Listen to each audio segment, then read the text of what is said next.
Ya estamos. Hola, ¿qué tal? Buenas tardes. Buenas noches a todos y a todas. Estamos muy contentos de volverlos a saludar en estas charlas ignacianas que tenemos como mes con mes, la Casa Luis Páez, esta casa de retiros que hoy y de ejercicios espirituales, ubicada en la ciudad de Mérida, Yucatán.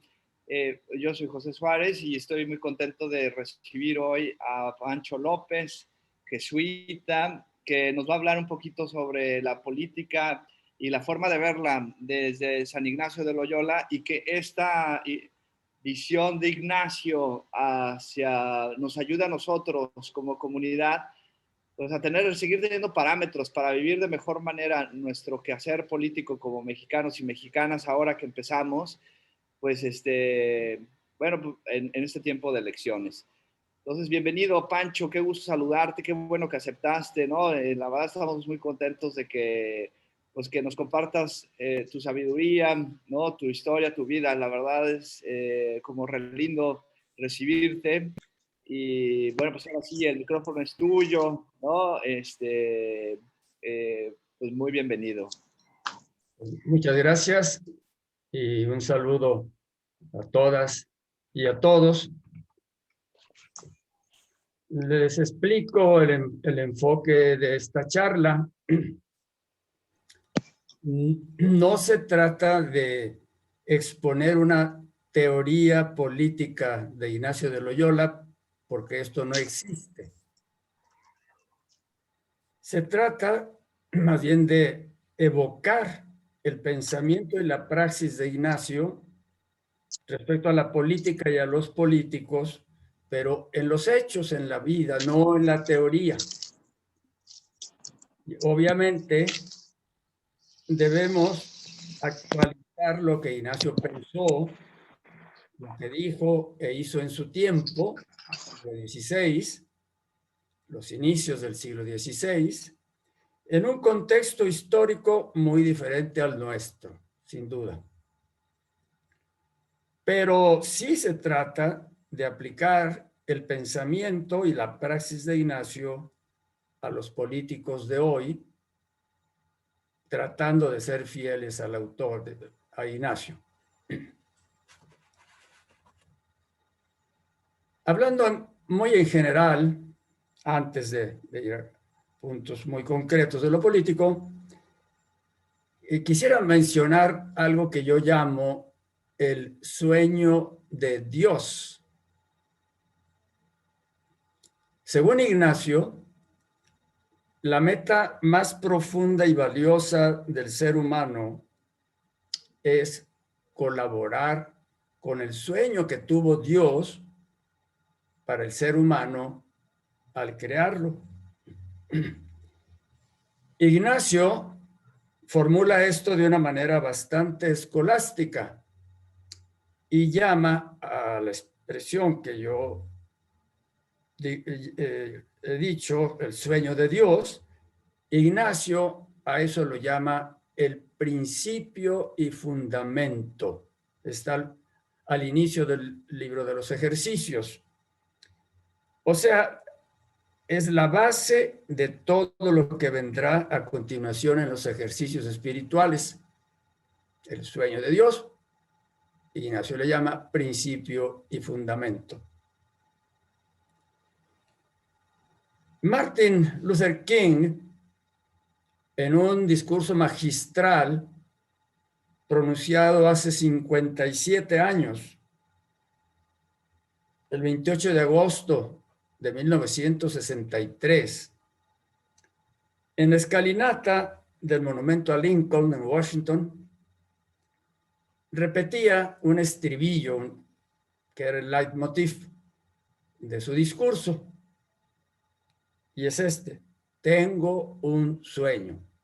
Y repetía una y otra vez, tengo un sueño. Y luego venía otro párrafo y después, tengo un sueño. Y King describía este sueño como el deseo y la esperanza de que se realizaran en los Estados Unidos una mayor fraternidad, el respeto y la justicia entre todos los americanos, de manera muy especial entre los blancos y los negros. Pues resulta que Dios también tiene un sueño al crearnos a nosotros. ¿Y en qué consiste ese sueño? Fundamentalmente es un proyecto de vida. Dios pretende que el ser humano tenga vida y la tenga en abundancia. Ireneo de León, uno de los padres de la iglesia, decía esto: la gloria de Dios es el ser humano lleno de vida, y la plenitud del ser humano es la visión de Dios. La gloria de Dios no son las maravillosas catedrales góticas y barrocas y modernas, San Pedro, la catedral de Notre Dame, y etcétera. No son las maravillosas liturgias bellísimas de los padres benedictinos. No son los planes pastorales impecables que podemos hacer en nuestra parroquia, en nuestra diócesis, etcétera. La gloria de Dios somos nosotros, pero nosotros llenos de vida en todos los aspectos. Y es un proyecto, el de Dios, es un proyecto gratuito. Todo lo ha planeado y realizado Dios por amor gratuito. Dice Pablo, movido por su amor, Él nos destinó de antemano, por decisión gratuita de su voluntad, a ser adoptados como hijos suyos por medio de Jesucristo. Y ahí Pablo habla, en la carta a los Efesios habla de promesa, de amor, de don. Es que lo único que ha buscado Dios es compartir su amor y su bondad con estas criaturas que somos nosotros. Y es un proyecto que tiene a Jesús en el centro. Por eso ha dicho Pablo que el universo, lo celeste, lo terrestre, alcancen su unidad en Cristo. Pero a la vez se trata de un mundo en manos de los seres humanos. Dice también Pablo, todo es de ustedes. Ustedes son de Cristo. Cristo es de Dios. Pero empezó diciendo, todo es de ustedes. Y en el maravilloso Salmo 8, dice el salmista, pues maravillado, confundido, asombradísimo, le dice a Dios, Señor, ¿qué es el ser humano para que te ocupes de él? Y sin embargo has puesto todo bajo sus pies, etcétera. Pues sí, Dios deja su plan a la libertad de nosotros, a pesar, entre comillas, a pesar del riesgo que esto implica. Pero a todos nos gustaría vernos a nosotros mismos, a nuestra familia, a nuestro país, a nuestro equipo de trabajo, llenos de vida. Esto es lo que deseamos para todos. Es válido soñar, como Martin Luther King. Esto es lo que sueña Dios para nosotros. Que los niños, los jóvenes, los pobres y los que sufren, los enfermos, los migrantes, los no creyentes, los pueblos en guerra y también los que viven en paz y prosperidad, que todos tengan vida y la tengan en sobreabundancia. Jesús, cuando se llama a sí mismo el buen pastor, dice precisamente esto: yo he venido para que tengan vida y la tengan en abundancia. Y eso en todos los órdenes. Lo individual, lo colectivo, lo familiar, lo social, lo internacional. Ahora bien, un aspecto importantísimo de esa vida es la vida en sociedad, la vida en la polis, la ciudad, la cual requiere para ir adelante de una actividad llamada política. Es cierto que con el término política nos referimos en primer lugar a la política en sentido partidista, pero aquí queremos incluir en nuestras consideraciones también a la política ejercida desde la sociedad civil.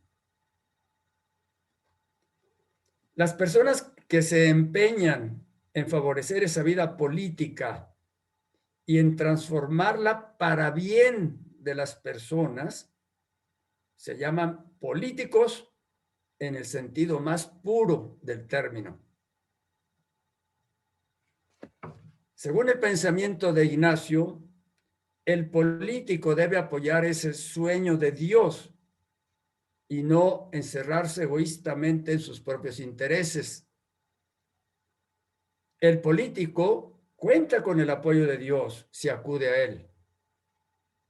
Ignacio nos dice cómo se realiza ese contar con Dios.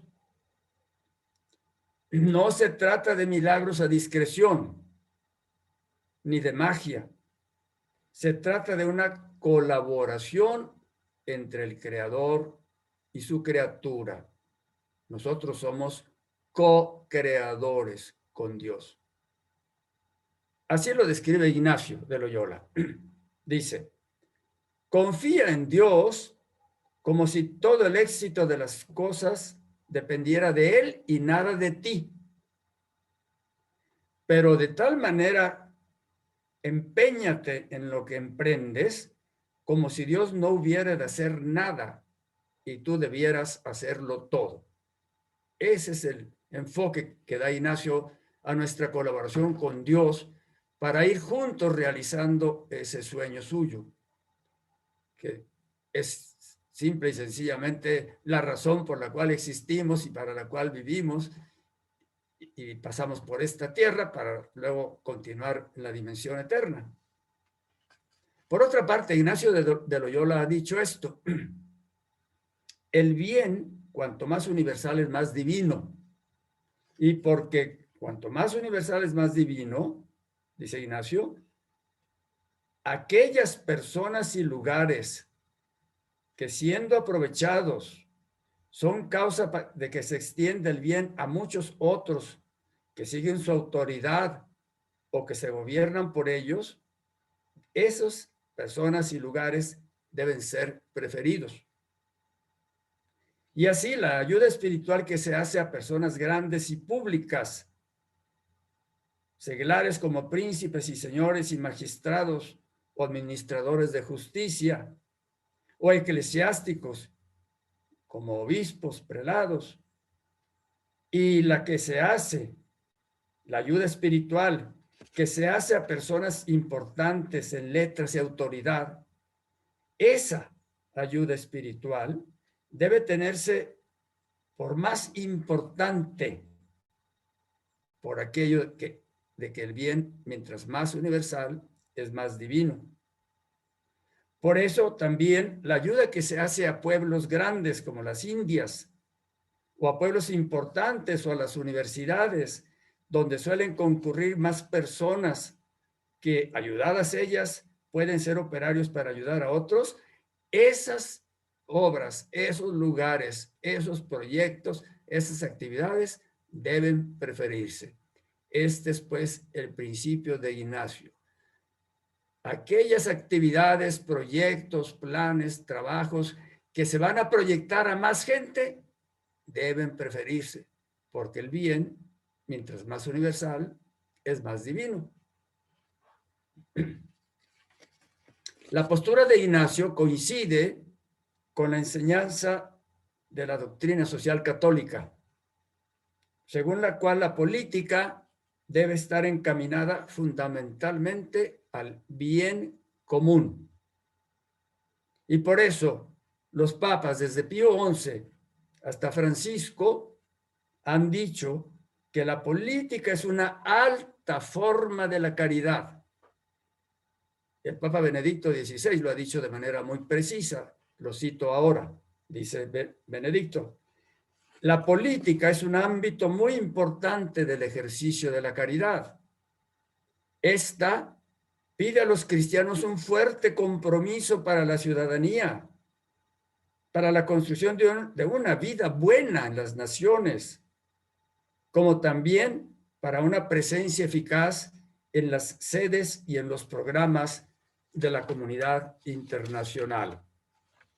Hasta aquí la cita de Benedicto XVI. Según lo anterior, pues, el político no debe buscar ante todo el dinero, el poder y el prestigio en su actividad política. Este es un criterio que da Ignacio de Loyola en los ejercicios espirituales como válido para todo ser humano y por lo tanto también para el político. Lord Acton, un historiador y político inglés, decía que el poder tiende a corromper y el poder absoluto corrompe absolutamente. Ignacio se le adelantó diciendo que de estos tres escalones, el interés primordial por el dinero, el poder y el prestigio, dice Ignacio, de estos tres escalones induce el espíritu del mal a todos los otros vicios, incluso sin duda al vicio de eliminar físicamente a los adversarios. Cuando la política se sacraliza, vuelve ciego al ser humano y lo convierte en un opresor. A veces, la política tiende a sacralizarse a sí misma. Y entonces, todos los elementos que la componen, los gobernantes, los partidos políticos, las ideologías de estos, los votos, las instituciones, todos reciben un estatus absoluto y piden una aceptación radical por parte del ciudadano. Y en ese momento se han sacralizado. Pero la política, así sacralizada, se convierte en un Moloch, un ídolo al que hay que ofrecerle sacrificios humanos, el sacrificio de toda la persona humana, que tiene que someterse tiránicamente a todos los elementos que mencioné antes, todos los elementos sacralizados de la política. Y el ser humano pierde su dignidad, pierde su libertad, pierde su personalidad, tiene que someterse como sacrificio humano. Y pierde su carácter de medio, la política pierde su carácter de medio para la recta conducción y transformación de la polis.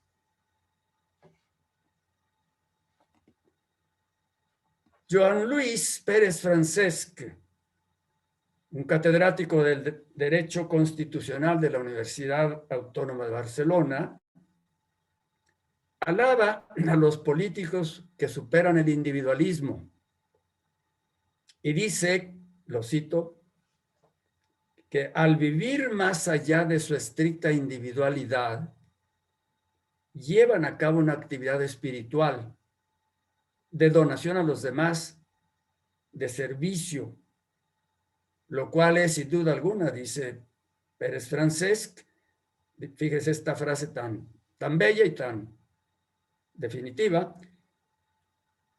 la donación a los demás, el servicio, lo cual es una de las facetas más nobles y excelsas de la vida humana. ¿Qué es lo que los papas quieren decir cuando hablan de una alta forma de la caridad? Eso es la política, cuando es lo que debe ser. Sigo citando a Pérez Francesc. Dice él, ese actuar para los demás deviene algo trascendente y por lo tanto espiritual. No nos iría mal, dice él, No nos iría mal releer a Mounier y su personalismo comunitario en las actuales circunstancias de la vida política. En cambio, el mismo Pérez Francesc es severo al juzgar a los políticos que miran hacia adentro, hacia su propio bien y sus privilegios, y que se encierran en su individualismo, en los 3 escalones del mal, según Ignacio de Loyola. Y dice así, literalmente, Pérez Francesc: podemos observar políticos que no hacen política, que más bien viven de ella, o de la dependencia de lo que en ocasiones se ha llamado la erótica del poder. Para mí, dice él, para mí estos tipos humanos son una muestra de decadencia personal que repercute negativamente en un país. Hasta aquí Pérez Francesc.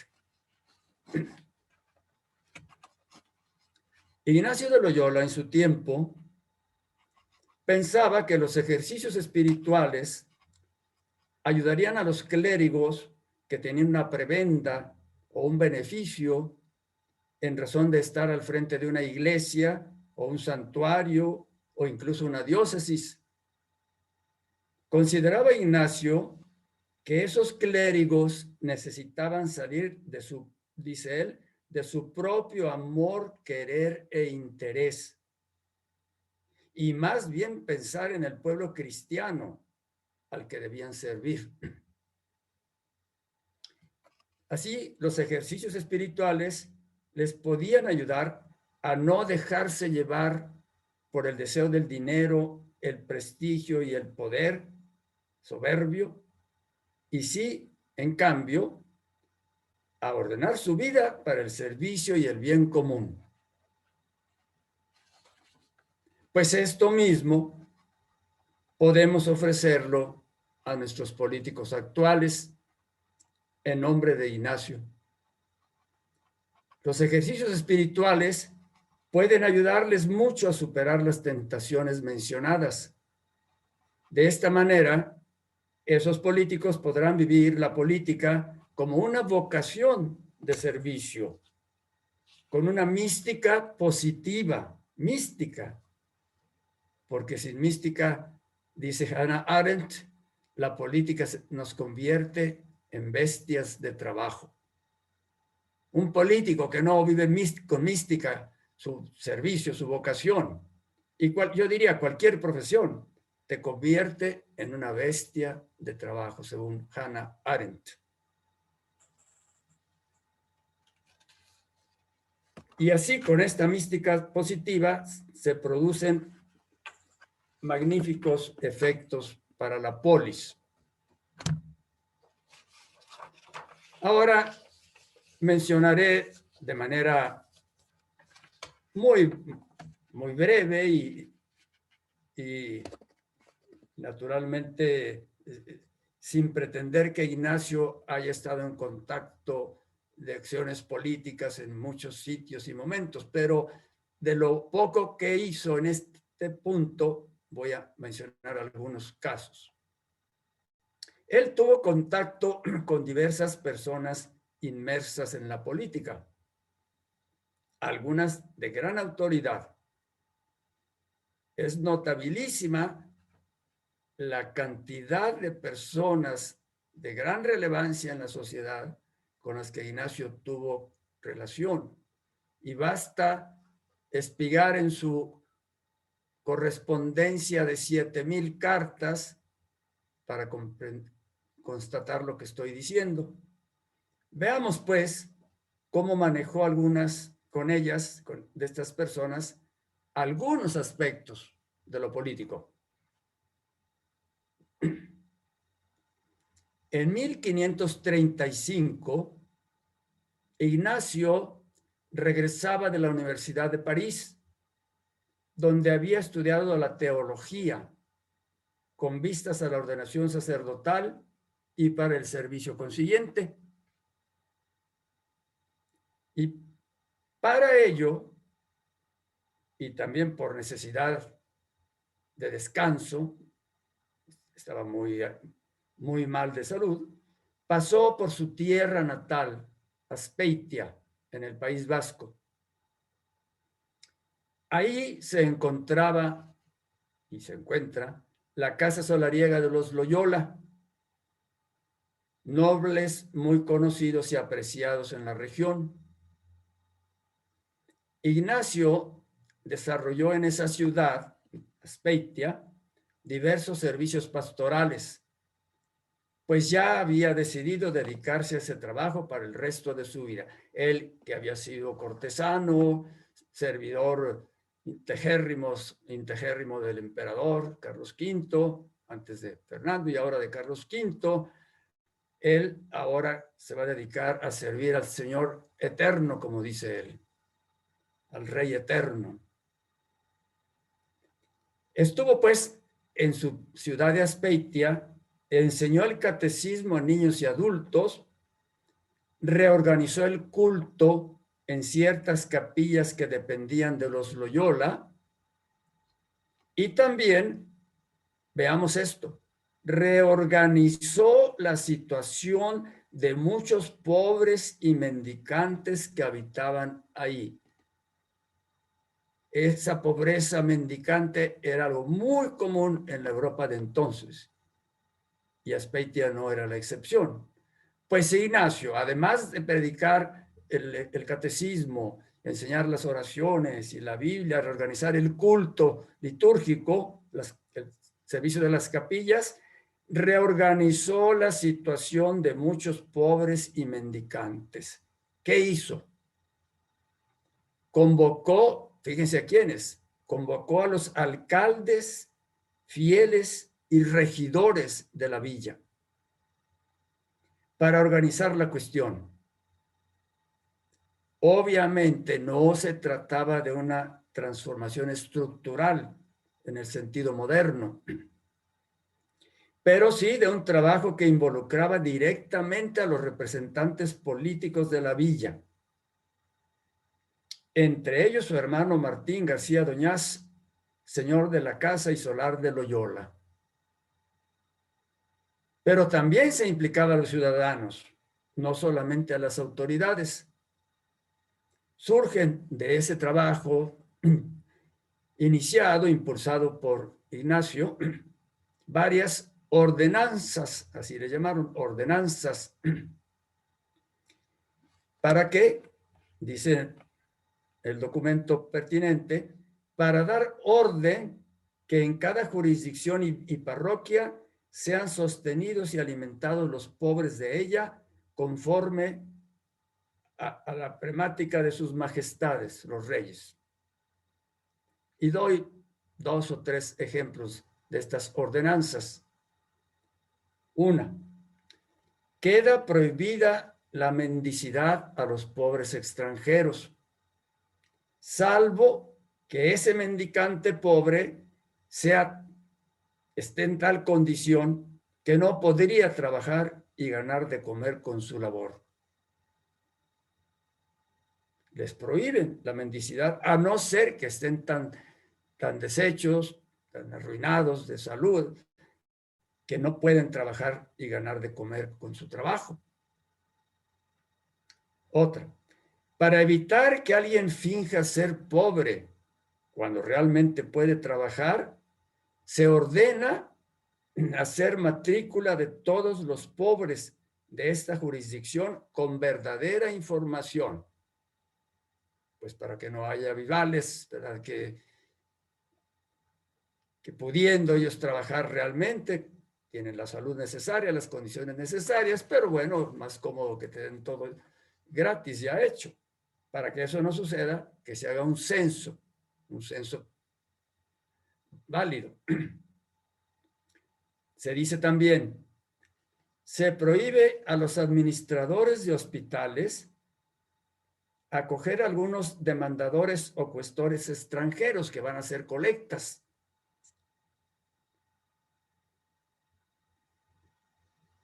Ni tampoco a los pobres que teniendo salud y disposición para trabajar andan mendigando.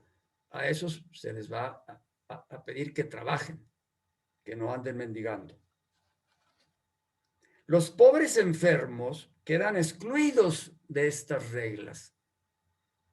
Si son extranjeros, podrán pedir y vivir de limosna. Se les permite. Y si son ciudadanos de esta villa, serán atendidos en los hospitales y casas de acogida. Así pues, podemos ver cómo Ignacio se involucra de acuerdo con su tiempo, de acuerdo con las circunstancias de su tiempo, las costumbres de ese tiempo, se involucra con los políticos del lugar, pero en una forma seria y constructiva. Vengamos a otro caso. Francisco de Borja era un gran personaje en España. Era virrey de Cataluña, en representación del emperador Carlos V. Además era duque de Gandía, marqués de Lombay y grande de España. Era un hombre profundamente cristiano y apreciaba mucho las manifestaciones religiosas. También era dado a largos tiempos de oración personal y algunas penitencias. Su esposa, doña Eleonor de Castro, murió en 1546. Francisco, en medio de su duelo, pensó en ingresar a una orden religiosa y así servir a los demás. Tenía 8 hijos, el mayor de ellos con 20 años. Pero así pensó él y tomó esta decisión. Se decidió por la Compañía de Jesús, orden religiosa recién fundada por Ignacio de Loyola y 9 compañeros más. Eso lo llevó a mantener una nutrida correspondencia con Ignacio, superior general de la orden. Francisco le pidió diversos consejos espirituales a Ignacio y él, en una de sus cartas, le dijo lo siguiente: hay que aplicar la debida proporción, el tanto cuanto lo llama Ignacio en los ejercicios espirituales. Hay que aplicar esa debida proporción en los ejercicios tanto espirituales como corporales. Como usted no tiene necesidad de tanto en esa materia, y se refiere principalmente a los ejercicios espirituales, la oración, las penitencias, las devociones. Dice Ignacio a Francisco de Borja: como usted no tiene necesidad de tanto en ese campo espiritual, pienso que debe cortar a la mitad dichos ejercicios espirituales. Yo opinaría que la mitad de todo eso se quitase. Y más bien, dé usted ese tiempo al estudio, que será muy útil para adelante. Y al gobierno de su estado y a las conversaciones espirituales. Ignacio, pues, con mucho sentido común, le recomienda a Borja que deje un poco del mucho tiempo que dedicaba a las oraciones para darlo al estudio, porque en las conversaciones con Ignacio de Loyola, le pidió que fuera preparándose en teología, porque la iba a necesitar en su ministerio sacerdotal. Y entonces le dicen, dedique buena parte al estudio y al gobierno de su estado, porque todavía no lo entregaba. La mitad, una buena parte de esa mitad que le quitó a las horas de oración, dedíquela al gobierno de su estado. Eso le dice Ignacio a Borja. Esto creo que sí se puede aconsejar a un político hoy en día, en nombre de Ignacio, que organice e integre sus diversas actividades con sentido común y sabia libertad, en favor de los ciudadanos de su país. En favor de los ciudadanos de su país. Y con más razón a quienes ejercen el gobierno de la polis. No todos los políticos tienen cargos de gobierno. Pues sobre todo a estos que tienen cargos de gobierno se les aplica, se les puede decir que consideren lo que Ignacio le dice a Borja.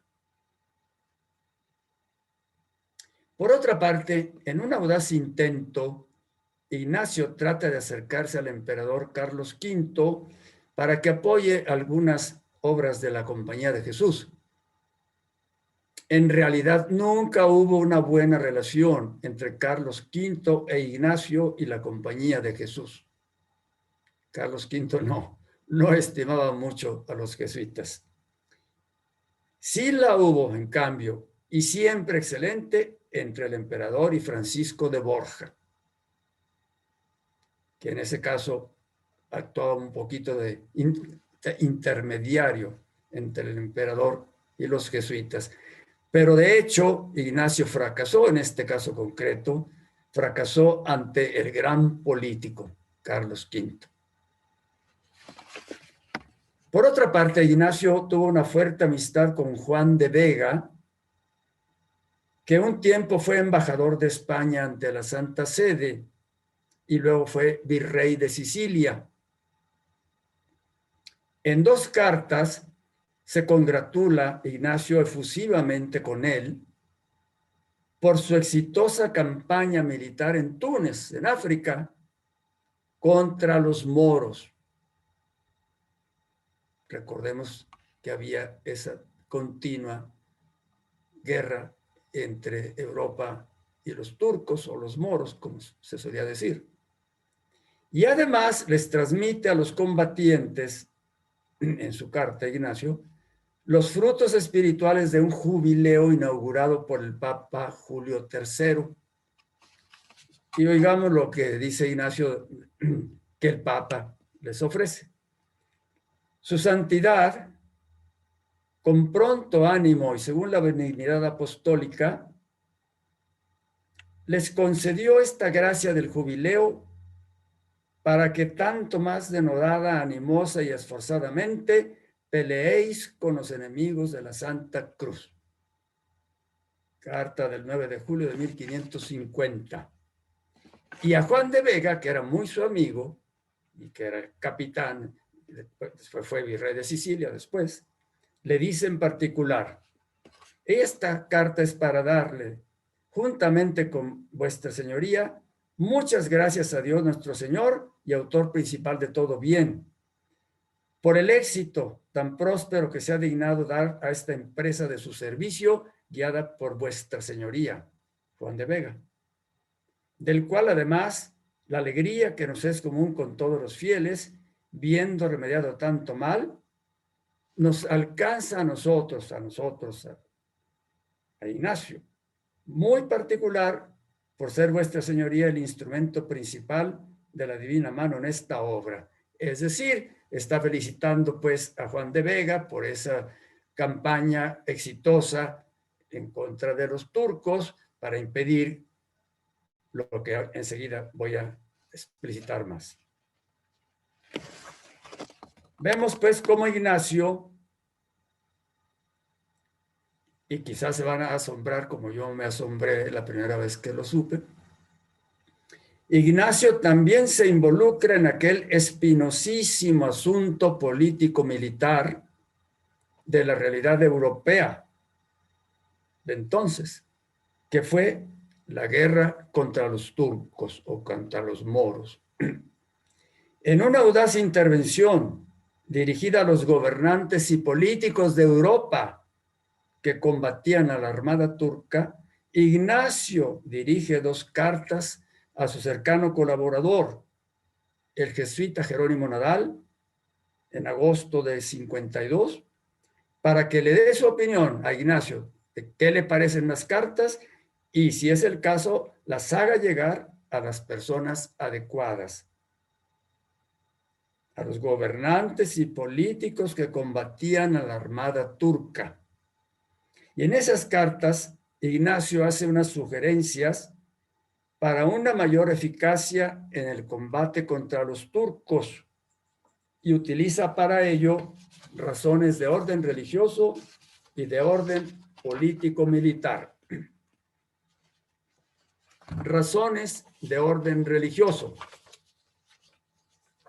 Los turcos llevan a muchos cristianos hechos prisioneros a renegar de la fe en Cristo y a la perdición eterna. Así se pensaba en ese tiempo. Si renegaban de su fe, iban derechito a la perdición eterna, y eso no lo podían permitir un buen cristiano.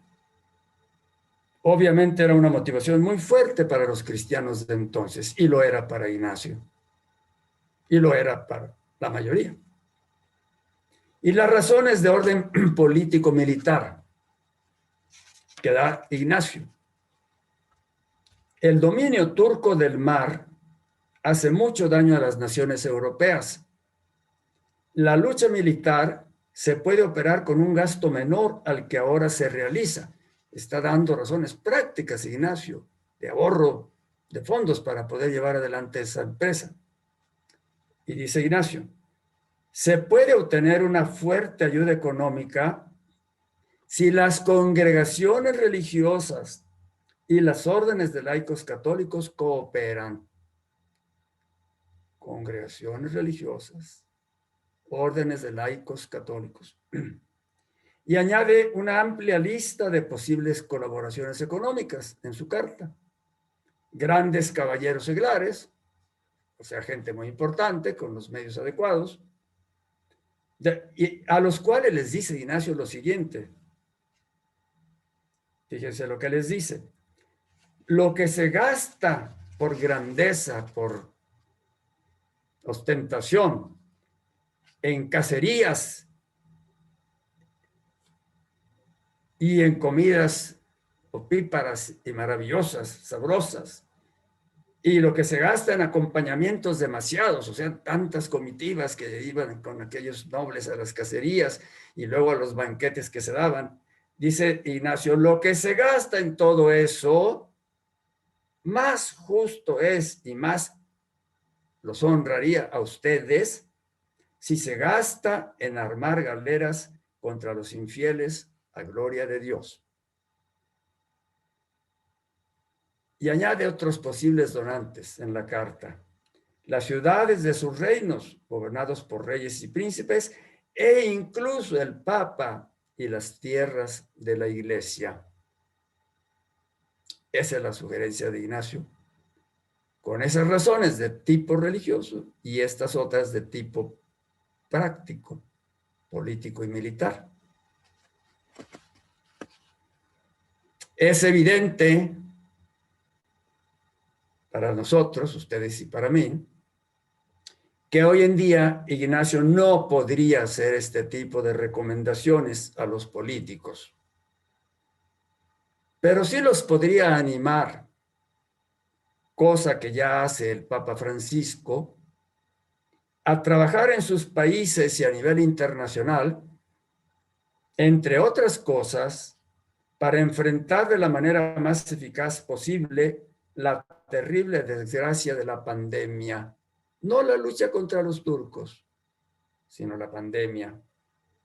En esa labor tiene un significado muy especial el fomentar el sentido de solidaridad y de justicia para todos, como dice el Papa Francisco, la fraternidad y la amistad social en su encíclica Todos Hermanos. La lucha política, sin duda, conlleva un aspecto de competencia y hay acuerdos y hay desacuerdos.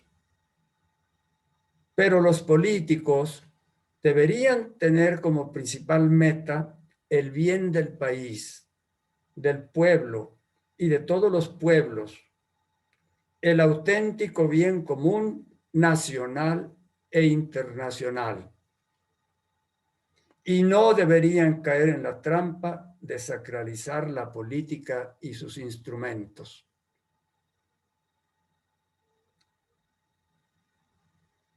Pues esto les digo yo a ustedes como conclusión. Esto sí creo que lo recomendaría Ignacio de Loyola hoy a nuestros respetados políticos. Muchas gracias.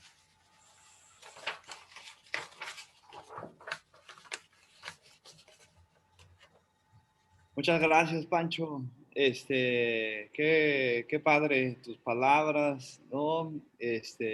No sé si nos permites, por ejemplo, abrir el espacio para unas preguntas, ¿no? O comentarios de los que estamos aquí en el Zoom o los que están viéndote por el Facebook, que puedan establecer su pregunta en el chat y yo te las voy, ¿cómo se llama? Leyendo, principalmente las del Facebook. Los que estamos en el Zoom, de preferencia, pueden activar su micrófono y podemos hacer nuestro comentario o nuestra pregunta. Sí, por supuesto, cómo no. Gracias. Entonces, pues ya saben, el que quieren un comentario, alguna pregunta, pues la podemos hacer, ¿no?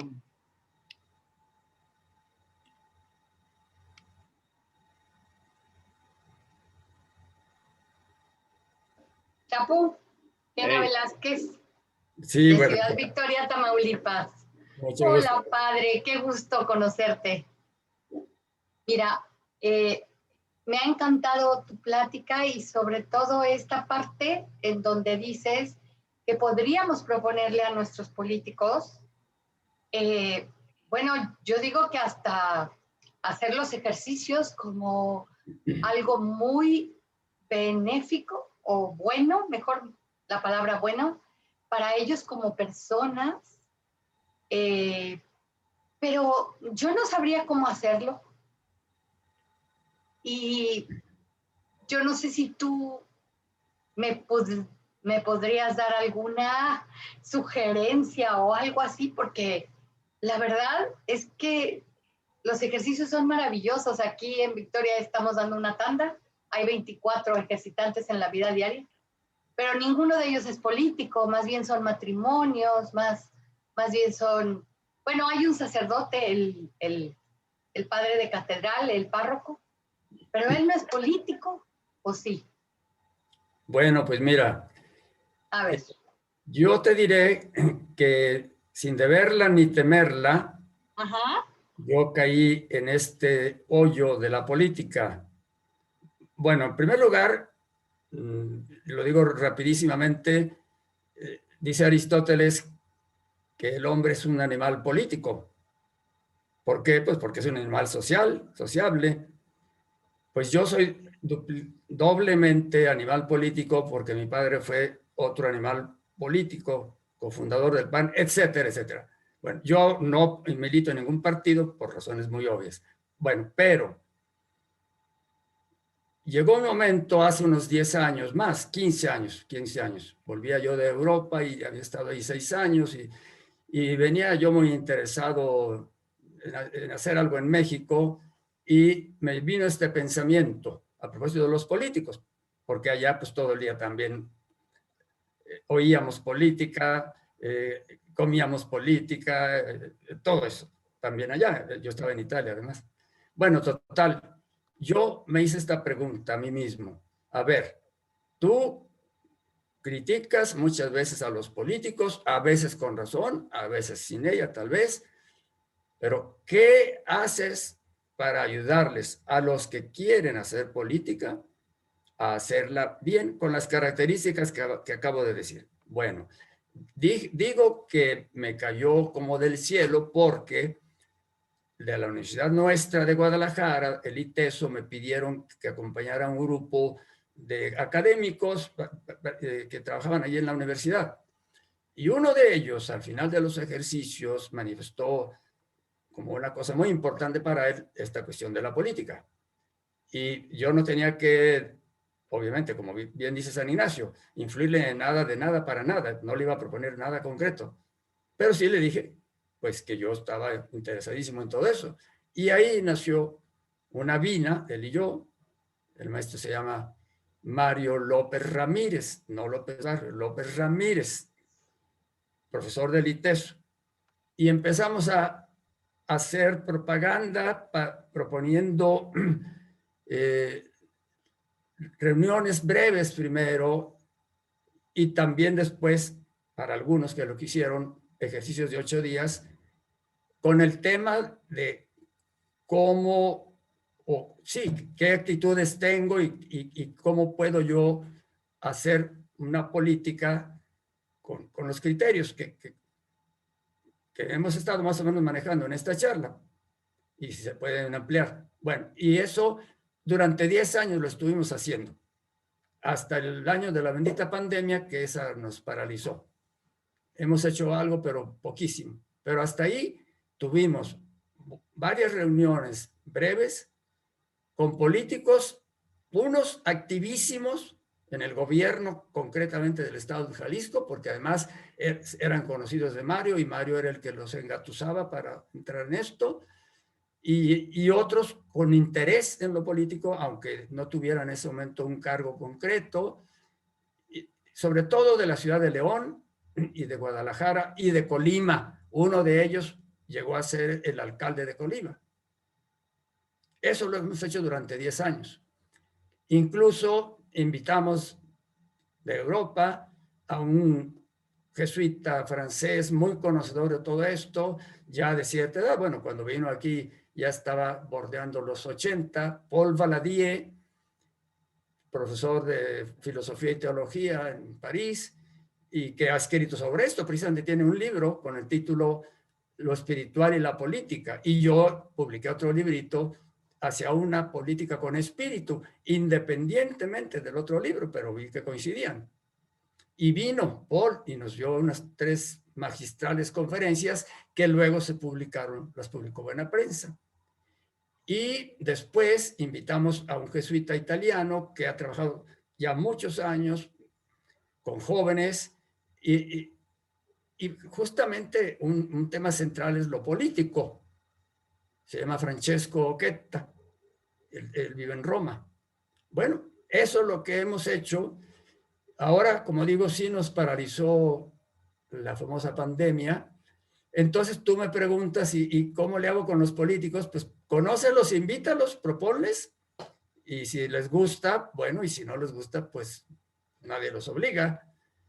Pero no, sí, hay que presentarlo de una manera abierta, ¿verdad? Vamos, ante todo, a encontrarnos con nosotros mismos y con la que creemos que es la voluntad de Dios para mí. A mí me interesa lo político, pues ¿qué me dice Dios en eso? Yo es lo que te diría. Y la experiencia que hemos tenido, pues, ha sido de estos 10 años. Y en el gobierno actual de Jalisco hay 2 o 3 de estos restos, ¿verdad? Pues eso es. Muchísimas gracias. De nada, Jena. Muchas gracias. De nada. Chévere.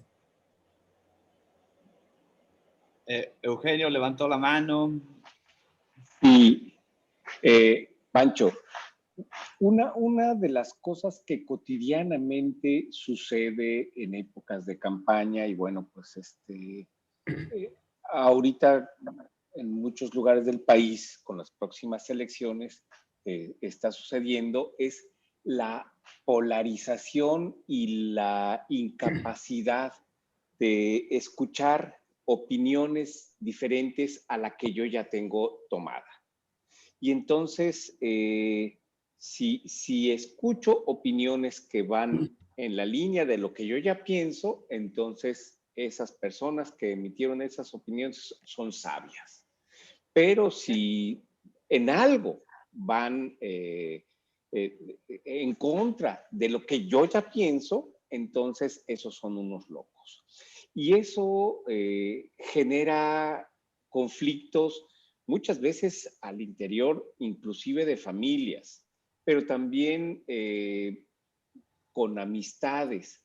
Entonces, ¿hay algún criterio que se pueda encontrar también en Ignacio, criterio de discernimiento que pueda iluminar, digamos, ¿qué hacer en estos casos?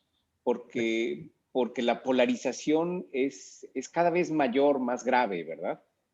Por ahí, Pues Pancho. la base de ese criterio es el famoso principio y fundamento. Y San Ignacio, pues, si algo hace en los ejercicios es enseñarnos o hacernos avanzar en la capacidad de discernimiento. Y condición fundamental de discernimiento es la libertad interior. No para aceptar tontamente cualquier cosa que diga cualquier persona y no para perder nosotros nuestra capacidad de pensar y de tener opiniones. Eso es un derecho que tenemos los seres humanos, pero es muy equivocado lo que tú estabas diciendo antes, sacralizar mi punto de vista, sacralizar mi opinión y automáticamente condenar, pero directamente al infierno más profundo, a todos los que no lo comparten. Eso no lo toleran los ejercicios de San Ignacio, no lo tolera el principio y fundamento y no lo tolera Jesucristo, en pocas palabras. Pues eso es lo que yo digo que... Pero bueno, esto supone que la persona tiene interés en esto y está dispuesta a escuchar, porque si no, eso por un lado. Por otro lado, a lo mejor cada quien deberíamos sopesar esto. Si en este momento nos da un clima adecuado para realizar estas reflexiones. ¿Por qué? Pues porque está muy, muy agitado, ¿verdad? Y cuando está uno muy agitado, pues no puede discernir con calma y no puede ser abierto o imparcial. No que te quedes sin modo de pensar, no, de ninguna manera. Ignacio jamás dijo eso. Y vaya que tenía sus modos de pensar bien fijos. Lo que nos dice es que para decidir y discernir, la primera condición es la libertad interior. Si ahora mismo, con este grupo, con aquel otro, no hay condiciones para que realicen esa actividad, pues esperamos a tiempos mejores. Porque no se trata... Otra cosa son las discusiones más bien teóricas, pero igual el ambiente tampoco está demasiado tranquilo como para eso. Quizá no es el mejor momento, pero eso es lo que yo te diría. Y en todo caso, para la persona que lo pregunte, bueno, ¿yo cómo puedo hacer para...? Pues vámosle explicando las condiciones del discernimiento desde el principio y fundamento, pues sí, con todos los ejercicios. Eso es lo que yo diría. Y te diré que en una de nuestras reuniones breves de 3 días, tenía yo a un jesuita vasco, tercerón, de la tercera aprobación, que había tenido un cargo de periodista, pero periodista de altura, a él le tocaba andar en todos los viajes de los reyes de España, para allá y para acá. Y bueno, él les explicó a estos políticos de tal manera lo que mencioné, de las dos, no mencioné la palabra 2 banderas, pero los criterios del poder, el dinero y el prestigio, que aquellos señores me decían, padre, ¿y por qué no dejan a este padre aquí en México?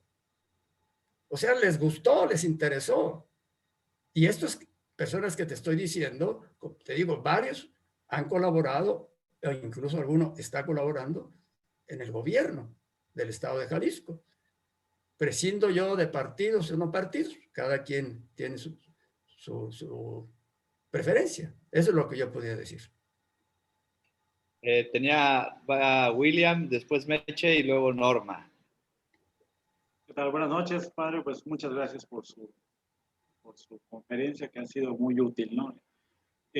Una pregunta. Hoy en día también hay partidos políticos, hay grupos que pues tienen mucha actividad política sin ser partidos políticos y que abogan por un plan de Dios, que a veces es un plan de Dios que va en contra de ciertas minorías, les niega derechos o discrimina simple y sencillamente porque se opone a lo que ellos llaman un plan de Dios. ¿Qué diría Ignacio a estos grupos que pues a lo mejor no yo creo, desde mi punto de vista, no representan una mayoría, pero sí son muy activos y son muy ruidosos y crean mucha inestabilidad. Y eso, pues, a veces, pues, es un poco triste, bueno, a veces para mí, porque partiendo de la idea de que la democracia es la igualdad de los derechos para todos, las mismas oportunidades para todos, sin importar qué opina una mayoría o no, o sea, todos deben alcanzar el bien común. ¿Qué pasa? ¿Qué pensaría Ignacio de estos partidos y grupos que quieren ejercer cargos políticos para imponer su creencia de lo que es el plan de Dios? Pues mira, Ignacio, con su idea y su vivencia, más que nada su vivencia del discernimiento, no puede estar de acuerdo con las polarizaciones, no puede estar de acuerdo con los fundamentalismos y mucho menos con la actitud de querer imponerlo. Eso no cabe en la espiritualidad ignaciana. Ignacio en su diario espiritual está discerniendo un punto muy delicado sobre las rentas o no rentas de las iglesias que tienen los jesuitas, y hila muy fino. Ignacio no va de un extremo al otro dando mandobles. Él no estaría de acuerdo con esto, en pocas palabras. Y nos pediría a todos, empezando por mí, que honestamente reflexionemos sobre lo que decimos y lo que pensamos, pero también nos diría, no tienes ningún derecho a imponer nada. Eso no entra en el discernimiento ignaciano. Se trata de buscar la voluntad de Dios y yo tratar de cumplirla lo mejor que pueda, pero sin imponer. Eso es lo que yo te diría, ¿verdad? No hay derecho a imponer, porque eso se llama tiranía. Y como tú dices, mata la democracia. Es lo que yo diría. Muchas gracias. Meche. Y luego Norma, y luego tenemos una pregunta del Facebook. Pues yo estaba escuchando el concepto de la política, ¿no? Y no es primera vez que escucho algo de ese concepto tan maravilloso en el que se debe uno tener la política, ¿no? Pero desafortunadamente creo que ningún político la conoce, ¿sí? Hoy precisamente, y ahorita los partidos políticos, bueno, como que agarran de chile, de dulce y de manteca y que ponen de candidatos a cualquier persona que tenga cierta popularidad, ¿no? Hoy aquí en Yucatán tenemos a Romel Pacheco, que es un muchacho muy activo, deportista y todo. Y bueno, el pedacito de Face que vi le fue como en feria, ¿no? Porque le devolvían las camisetas que tiraban y todo. Entonces, es así como que uno como ciudadano, si se queda con una, que dices, bueno, ya no hay a nadie a quien irle, ¿no? Sí. Entonces, ¿cómo luchar? ¿Cómo hacer que uno, pues, pueda reivindicar un poco ese concepto de política que está tan venido a menos, ¿no? Y sin entender que la política está en todo, hasta en las reglas familiares, ¿no? Sí. Hasta el hecho de poner unas reglas en una familia, yo creo que es parte de política, ¿no? Bueno, pues, por un lado sí, me agrada escuchar que la política no es una politiporquería, ¿no? Sino que debe ejercerse como algo muy noble, ¿no? Ojalá y también nosotros como ciudadanos podamos influir en los políticos para que les llegue alguna información, pero tenemos que empezar porque nosotros estemos enterados, ¿no? Pues eso es lo que yo te diría. Tenemos que empezar por enterarnos nosotros. La doctrina social de la Iglesia tiene aportaciones muy importantes, muy válidas. Y la frase esta que han repetido todos los papas, bueno, no me consta de Juan Pablo I porque yo no creo que ni escribió nunca sobre eso, pero todos los demás, de Pío XI a Francisco, han repetido, la política es una alta forma de la caridad. Pues hay que explicar eso, hay que fundamentar eso, hay que convencer a la gente de que es cierto. Eso no implica que te impongan una visión personal. Exacto. Nos hace falta formación, pues hay que promover la formación. Esto que hicimos modestamente durante estos 10 años, pues si se hiciera más, otro gallo nos cantara. Y el librito ese, o los dos libros muy buenos de Paul Valadier, pues que se multipliquen. Y mi librito, con mucha vergüenza digo, pues también puede servir, pero no es lo único. Y desde luego, vuelvo a decir, la doctrina social de la Iglesia tiene cosas muy válidas. Eso es lo que yo diría, dar elementos de formación. ¿Cuándo, cómo, dónde? Pues tenemos que pensarle cada quien.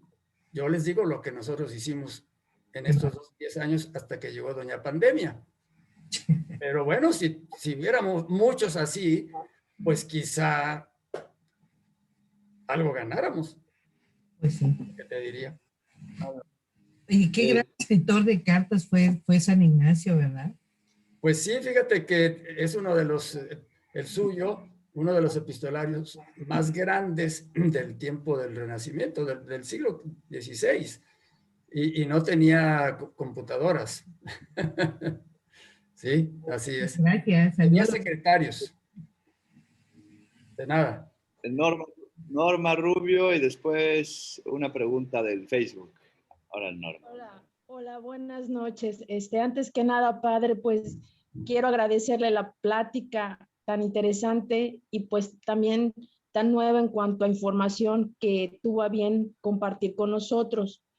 Bien, yo quería nada más hacer pues unos comentarios en los cuales pues obviamente coincido tanto con William como con Mercedes, el compañero y la compañera que expresan sus preocupaciones.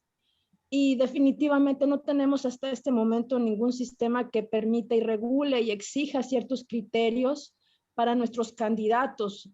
Y por otra parte, pensando en los tiempos de San Ignacio y en los tiempos presentes, algo que encuentro preocupante es que hablamos de una alta forma de caridad, pero a veces se observa como si los humanos estuviésemos separados de los humanos, como la responsabilidad que uno tiene al ejercer un cargo fuese hasta cierto punto, una liberación de responsabilidades entre sus, en este caso podemos decir alternos o dependientes, ¿no? Cuando la máxima responsabilidad siempre va a estar en el cargo del que ocupa el mayor, en este caso el mayor puesto.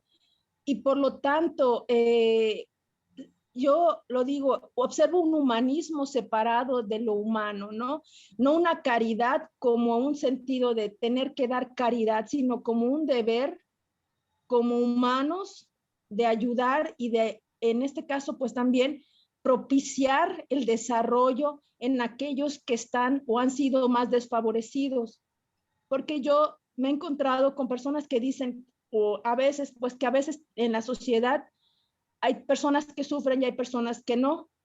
Y sin embargo, este comentario a mí me parece un poco triste porque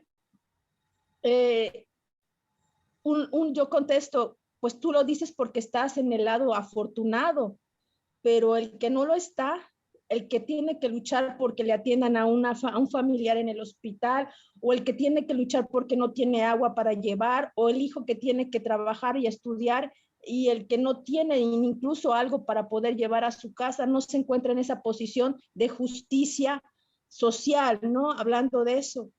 Y a mí la parte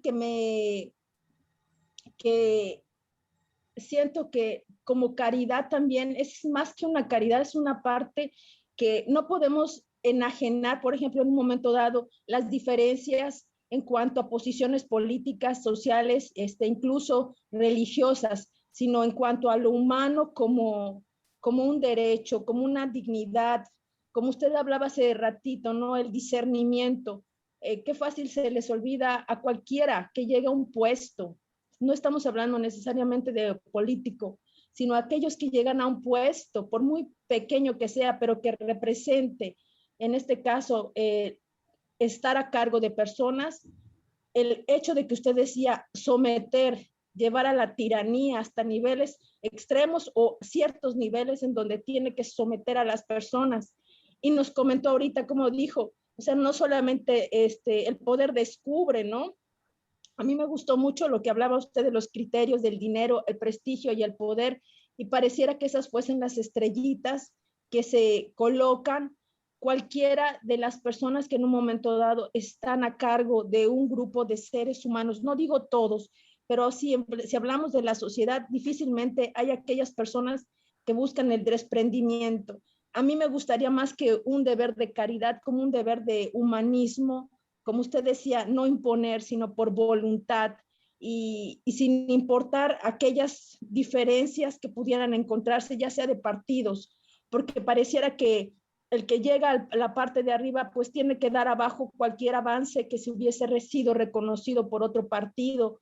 Y lo comentaba usted hace un momento, la importancia de que el que llegue arriba debería ver el bien, pero el bien se atora en algún punto, siento yo, y queda, por ejemplo, aquí en Yucatán, las comunidades mayas, a mí me desconcierta mucho cómo se vende la cultura maya, cómo se propaga y se hace pues gala de que aquí en Yucatán tenemos mucha cultura y los grupos mayas son altamente marginados, no reciben ningún, incluso, bueno, no digo que no reciban, existen aún comunidades que están muy marginadas, no puedo decir que no porque sí las hay, pero como usted mencionaba, donde todavía hay sufrimiento, donde todavía hay personas que tienen o carecen de esos bienes esenciales. Y digo esto porque hablaba hace ratito un poquito de, mientras yo apuntaba, de la política como un alto ámbito para la caridad, ¿no? Entonces,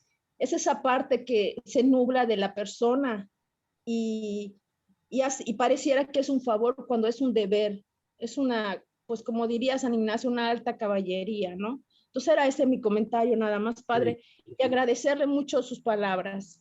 Y perdón por la voz, pero es que ayer me operaron, No se preocupe, me no se quitaron un preocupe. tubo y no puedo hablar bien. Y si a voces vamos, ustedes tienen que disculpar la mía. No, mire, hay un punto fundamental de malentendido entre usted y yo. Cuando yo digo alta forma de la caridad, no me refiero a hacer caridades y dádivas y regalitos. De ninguna manera. Caridad quiere decir amor. Debía haber dicho amor y no caridad, porque sí es cierto, caridad nos lleva a las dádivas y todo lo que ya conocemos. No, no, no, no es eso. Es una alta forma del amor. Y el amor es lo más humano que hay. Ahora, una pregunta. No me la contesten. ¿Han ustedes personalmente o en grupo reflexionado a fondo sobre la carta del Papa, todos hermanos? Si lo han hecho, maravilloso, aplauso. Si no lo han hecho, estaré pendiente. Todo lo que usted me ha dicho, lo ha dicho el Papa ahí. Sí, lo sé. Bueno, y si eso lo comparten y lo discuten y lo socializan, pues ya hay otras personas que van a ir por ahí. Y hay que crear una pandemia positiva, perdón por el juego de palabras, ¿verdad? Esa encíclica del Papa es una maravilla y todo lo que usted dijo ahí está. Bueno, pues gracias. A usted, padre, gracias. Pancho, hay una pregunta en el Facebook, dice, la política histórica, ¿qué tan progresivo puede ser el proyecto del reino? En la política histórica, ¿qué tan progresivo puede ser el proyecto del reino? Y creo que Mari Moreno también creo que quería preguntar algo. Y con eso yo creo que cerramos. Bueno, el Concilio Vaticano II, en la Constitución sobre la Iglesia en el mundo actual, hablando de la salvación que viene en Jesucristo, todo el plan de Dios, salvarnos por Jesucristo, y se hace esta pregunta, ¿y aquí cómo entra el progreso humano? Y dice el concilio, el progreso humano interesa profundamente al reino de Dios. Es decir, es parte del reino de Dios que nosotros estemos bien, que progresemos en el sentido real de la palabra, ¿verdad? No un progreso ficticio. Entonces no hay oposición, de ninguna oposición. El reino de Dios está donde hay amor, donde hay paz, donde hay libertad, donde hay respeto, donde hay todos esos valores. Que uno los veamos con la fe y otros con la fe cristiana y otros no, eso es secundarísimo. Secundarísimo. Lo importante es que ahí esos son los valores que nos hacen humanidad. De manera que no podemos ser antiprogreso o no, de ninguna manera. Por otro lado,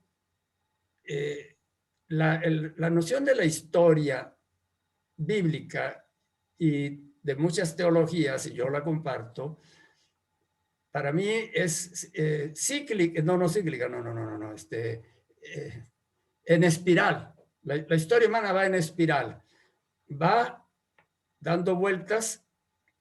Por lo tanto, hay ciclos, pero va subiendo. Para mí, esa es la noción cristiana, la noción bíblica de la historia humana. Pero hay ciclos y hay cosas que mejoran y cosas que empeoran y hay que corregirlas y hay que volver a empezar. Pues eso es lo que dijo Jesús en el Evangelio. Siempre habrá trigo y cizaña. Y no podemos aniquilar la cizaña porque vamos a aniquilar también al trigo. Entonces, siempre va a haber problemas, siempre va a haber equivocaciones, siempre va a haber maldades y siempre vamos a tener que estar en una lucha continua. Lo dijo Job, la vida es un servicio militar que no se acaba. Así es que no podemos ir a ver si dentro de 50 años o 100 o 200 o 1000 no. Todo el tiempo, cada generación tiene una responsabilidad con lo que está viviendo. Y bueno, no sé si entendí en realidad lo que me estaban preguntando, pero eso es lo que respondí según lo que me entendí. ¿Tú qué dices, Pepe? No, sí, yo creo que sí, por ahí va. Aquí dicen otro comentario, dicen, aquí en Brasil han secuestrado hasta el título de Mesías a un presidente genocida, perdón. ¿Cómo desconstruir la espiritualidad de las personas empobrecidas, la búsqueda de salvadores de la patria y ayudarlos a buscar, tomar en sus propias manos la construcción de su futuro? Bueno, pues nos lo decía allá hace el año 75 la Asamblea o Congregación General de Jesuitas, el decreto cuarto, nos decía, tenemos que caminar humilde y pacientemente con los pobres, aprendiendo de ellos y con ellos y aportando lo mejor que podamos aportar.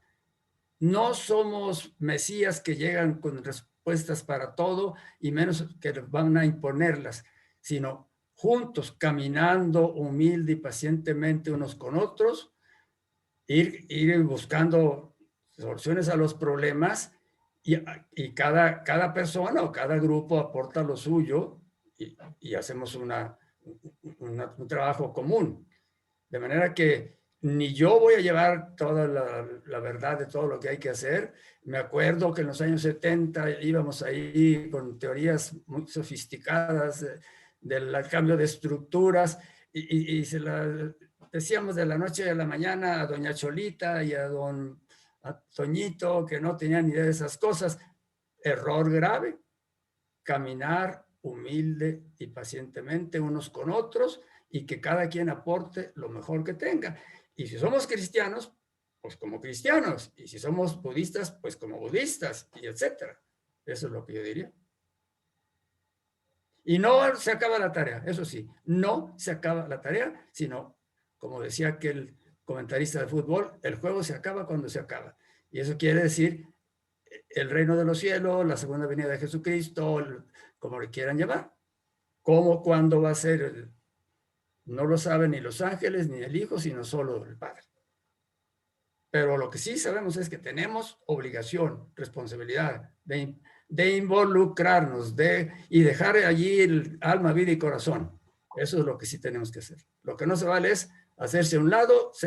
Teilhard de Chardin decía que en estas situaciones complejas humanas, y ahorita hay una situación muy compleja humana de toda la humanidad,